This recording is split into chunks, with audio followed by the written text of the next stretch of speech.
Assalamualaikum warahmatullahi wabarakatuh. Salam sejahtera, salam sehat, shalom bagi kita semua. Yang terhormat, Bupati dan jajaran pimpinan daerah Kabupaten Biak Numfor, Ketua dan anggota DPRD Kabupaten Biak Numfor, Kepala Lapan, serta para pembicara yang berbahagia, serta Bapak Ibu para peserta webinar. Pertama tentunya kami berterima kasih atas undangan untuk bisa berkontribusi di dalam pembahasan mengenai suatu proyek baru yang barangkali akan menjadi salah satu ikon tidak hanya untuk Kabupaten Biak Numfor, tidak hanya untuk Provinsi Papua, tetapi juga untuk bangsa Indonesia, yaitu Bandar Antariksa yang direncanakan akan dibangun di Kabupaten Biak Numfor. Nah, kenapa Bandar Antariksa ini menjadi bagian dari strategi di Kemenristek BRIN? Yang pasti Bapak Ibu sekalian, kita ingin Indonesia menjadi negara maju. Dan untuk menjadi negara maju, kita tidak bisa melanjutkan apa yang biasa kita lakukan selama ini, yaitu ekonomi yang berbasis sumber daya alam atau ekonomi yang berbasis ekstraksi sumber daya alam. Karena kita tahu sumber daya alam itu suatu saat akan habis dan juga barangkali akan bisa menyebabkan kerusakan lingkungan. Nah, karenanya kita harus mencari strategi baru yang tidak hanya lebih ramah lingkungan, tetapi juga lebih berkesinambungan dan yang penting bisa benar-benar membawa Indonesia menjadi negara maju. Disitulah kita perlu mendorong yang namanya ekonomi berbasis inovasi. Dan di sisi lain, kita tetap mengedepankan investasi sebagai sumber pendorong pertumbuhan ekonomi. Jadi dengan mengkombinasikan inovasi dan investasi, maka kita berharap Indonesia bisa keluar dari jebakan pendapatan kelas menengah saat ini. Dan tentunya tugas kami di Kemenristek BRIN adalah menjadikan inovasi berbasis iptek menjadi arus utama dari roda perekonomian. Nah, disinilah relevansi terhadap Bandar Antariksa Bandar Antariksa Biak, yang otomatis nanti akan menjadi investasi yang skala besar di Indonesia, yang tentunya memberikan manfaat ekonomi bagi Biak, bagi Papua, maupun bagi Indonesia. Tapi di sisi lain, ini juga akan menjadi sumber inovasi, khususnya inovasi di bidang keantariksaan. Ya. Nah, kalau kita lihat keantariksaan saat ini, boleh dibilang arah dunia masa depan itu adalah kedua arah. Satu adalah ke laut dalam, di mana Indonesia juga sangat kaya akan potensi itu. Tapi ada satu lagi, yaitu ke arah angkasa luar atau keantariksa. Dan Bapak Ibu sudah sangat tahu apa manfaat keantariksaan bagi Indonesia. Nah, disinilah Bapak Ibu mungkin akan sangat mengenal kata satelit. Satelit adalah mungkin sumber informasi utama bagi berbagai kegiatan yang ada di dunia ini. Baik untuk kegiatan telekomunikasi, yang dimana kehadiran satelit memudahkan kita berkomunikasi antar tempat di dunia, tapi di sisi lain juga satelit sangat bermanfaat misalkan untuk mitigasi atau pencegahan dari bencana. Ya. Karena dengan satelit, berbagai potensi bencana, terutama bencana hidrometeorologis seperti banjir, seperti gerakan air laut, ini bisa segera diidentifikasikan lebih cepat. Dan juga keberadaan satelit bisa membantu produktivitas misalkan di sektor pertanian maupun di sektor perikanan, ya. Sehingga manfaat ekonominya juga bisa dirasakan oleh masyarakat di berbagai tempat. Nah, melihat perkembangan keantariksaan dunia saat ini, nilainya yang sekitar 400 billion US dollar, diperkirakan tahun 2040 akan menjadi 1 triliun US dollar. Ini adalah angka yang besar, dan kalau melihat apa saja komponennya, boleh dikatakan satelit itu menjadi sangat penting. Nah, pertanyaannya, bagaimana satelit bisa sampai ke orbit? Ya. Nah, jawabannya adalah untuk satelit bisa sampai ke orbit, harus ada roket yang membawa satelit tersebut. Harus ada wahana yang membawa satelit tersebut. Nah, roket atau wahana tersebut harus diluncurkan dari suatu tempat, ya. Tidak bisa menggunakan misalnya bandar udara besar yang ada saat ini. Harus ada bandara khusus, yaitu bandar antariksa untuk bisa meluncurkan roket yang membawa satelit sampai kepada tempat yang dituju atau sampai ke orbitnya. Nah, disinilah Indonesia yang juga ingin mengeksplor lebih jauh riset di bidang antariksa perlu mempunyai bandar antariksa. Apalagi Indonesia berada di Khatulistiwa, ya, atau ekuator. Nah, di garis ekuator itu adalah tempat paling ideal untuk peluncuran satelit. Karena itu akan benar-benar bisa memberikan manfaat ekonomi yang sangat tinggi bagi para pemilik roket maupun satelitnya. Nah, disitulah posisi Biak, khususnya di Biak Numfor, Kabupaten Biak Numfor, menjadi sangat penting. Karena lokasinya yang minus 1 derajat atau 1 derajat di selatan Khatulistiwa, dan tentunya keberadaan infrastrukturnya sangat menunjang untuk kita mulai memikirkan pengembangan bandar antariksa di Pulau Biak tersebut. Dan kebetulan bandar antariksa itu sendiri adalah mandat nasional, seperti sudah diamanatkan di Undang-Undang Keantariksaan, Undang-Undang Cipta Kerja, maupun Undang-Undang Sisnas Iptek. Nah, seperti kami sampaikan tadi, Biak mempunyai keunggulan lokasi yang luar biasa karena terletak sangat dekat dengan garis Khatulistiwa atau ekuator dan sudah mempunyai beberapa infrastruktur pendukung yang penting, termasuk salah satunya Bandara Frans Kasiepo yang mempunyai salah satu runway terpanjang di Indonesia, belum lagi adanya pelabuhan, rumah sakit, ya, ketersediaan listrik maupun jalan penghubung, ya. Dan saat ini kami juga sudah mulai mendapatkan minat internasional, ya, untuk bisa memanfaatkan nantinya bandar antariksa di Biak tersebut.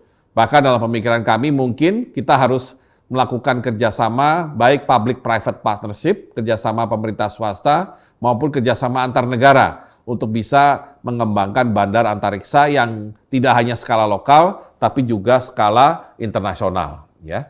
Tentunya nanti kegiatan utamanya adalah peluncuran roket, ya. Itulah esensi utama dari bandar antariksa, tetapi tentunya untuk peluncuran roket juga diperlukan berbagai sarana penunjang yang tentunya memerlukan lahan yang dalam skala yang cukup luas, ya.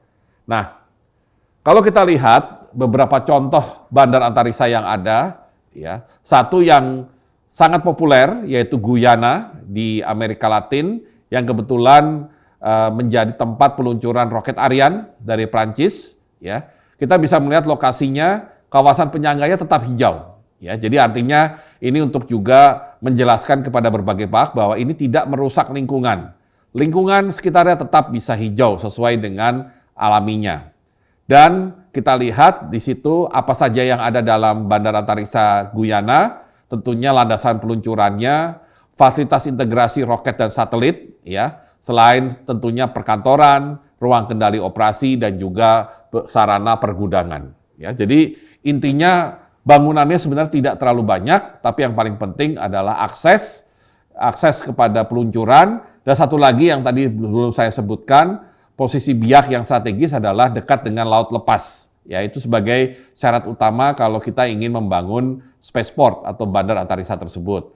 Contoh lain adalah di Jepang, di Uchinora, di mana ada kawasan tertutup 1 hektar dengan kawasan penyangga sampai 2 km dengan berbagai fasilitas penunjang yang kalau kita lihat sebagian besar sudah dimiliki oleh Pulau Biak. Artinya melihat dua contoh fasilitas ini, Pulau Biak jelas sangat kompetitif untuk menjadi salah satu bandar antariksa internasional yang menarik minat banyak negara yang ingin mengeksplor antariksa.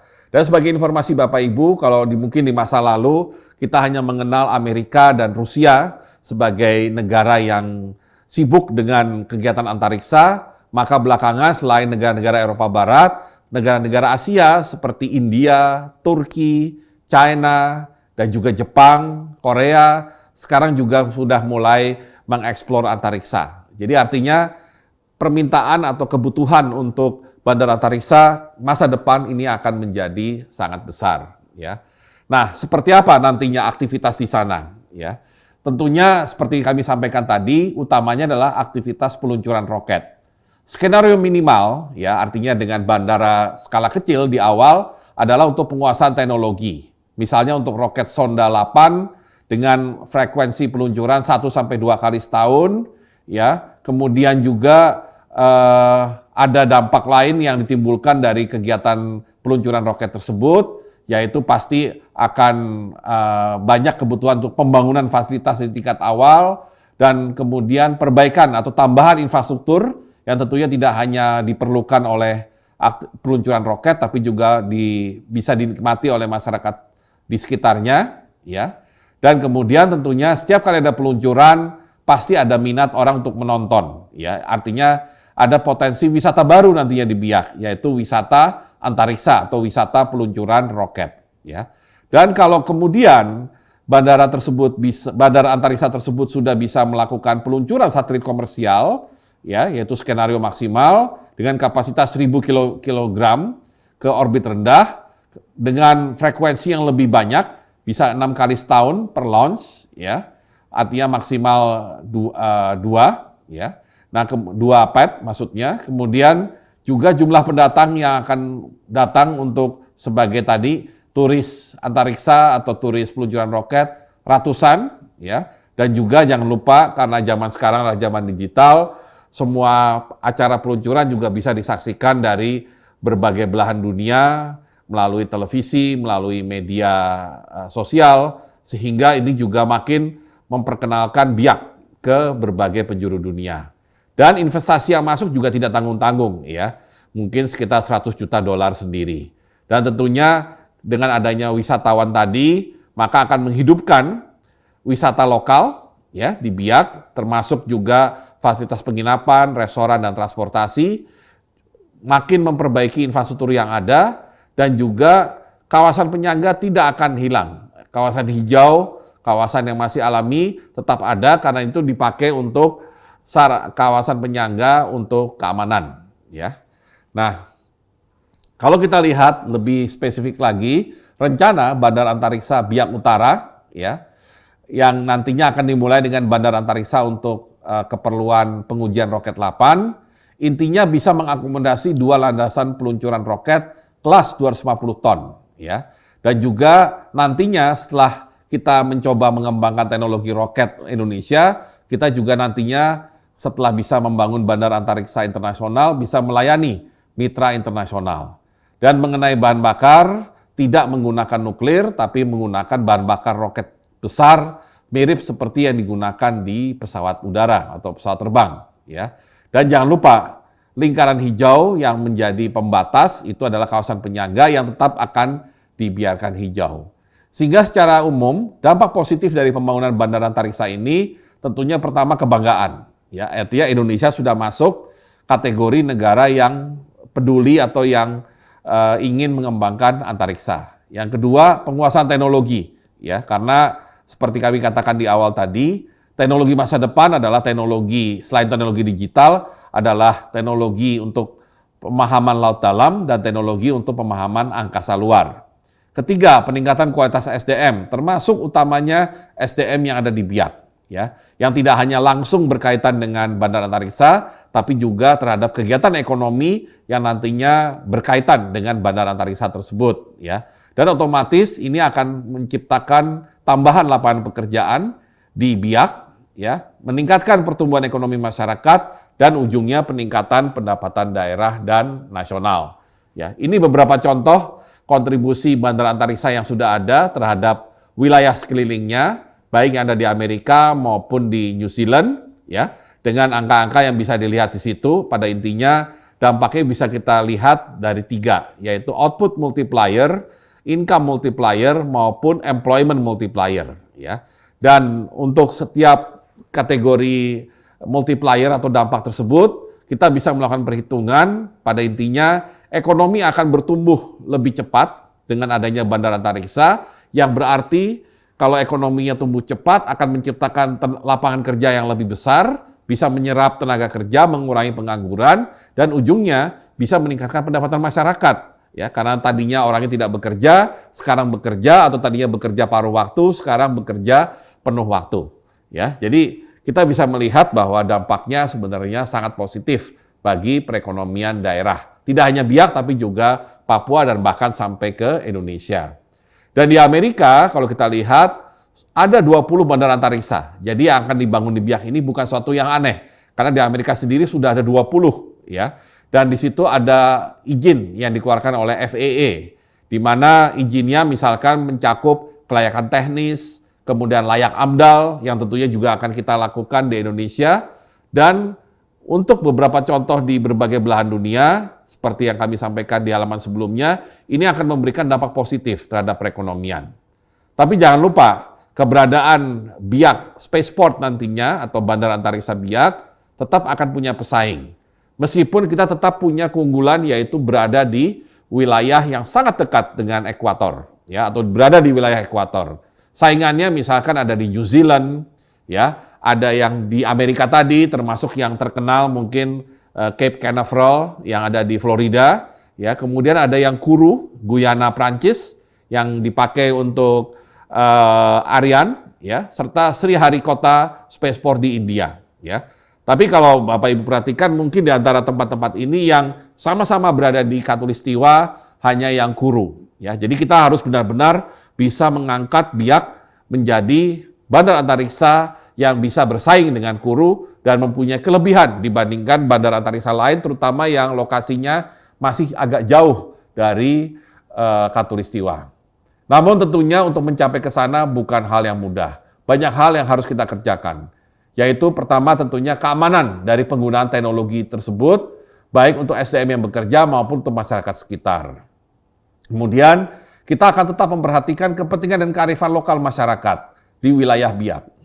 Dan memperhatikan kepentingan dengan menjaga kelestarian lingkungan, dan tentunya kami mengajak Pemkab Biak Numfor untuk melakukan sosialisasi yang intensif kepada masyarakat, untuk bisa menjelaskan kepada masyarakat bahwa ini bukan hanya sekedar bandar antariksa, bukan hanya tempat peluncuran roket, tapi ini adalah salah satu kegiatan ekonomi utama yang akan mengangkat ekonomi masyarakat Biak, ya.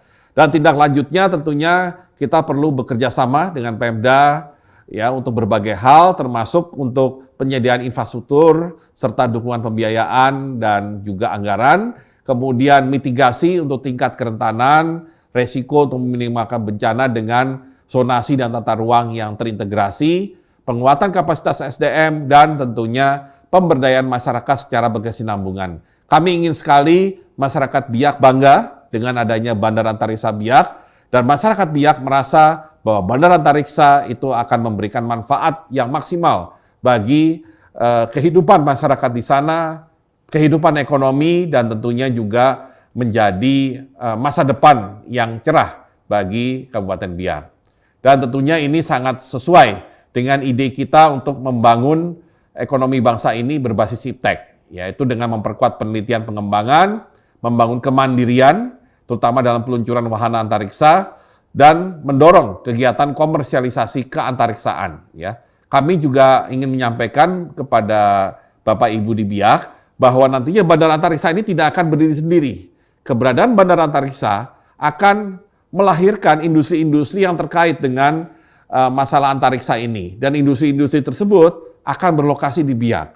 Jadi intinya Bapak Ibu tidak hanya cukup punya lahan untuk bandara antariksa, tapi juga harus ada lahan untuk kawasan industri yang nanti akan terkait langsung dengan kegiatan keantariksaan tersebut. Dan otomatis ini akan menimbulkan dampak pengganda ekonomi yang jauh lebih besar lagi. Demikian yang bisa saya sampaikan, mudah-mudahan bermanfaat bagi Bapak Ibu sekalian, dan terutama kami dari Kemenristek BRIN siap untuk bekerja sama, berkomunikasi dengan sebaik-baiknya dengan Bapak Ibu di Kabupaten Biak Numfor, dari unsur pemerintah, dari unsur masyarakat adat, dan tentunya dari segenap warga Kabupaten Biak Numfor. Terima kasih. Wassalamualaikum warahmatullahi wabarakatuh.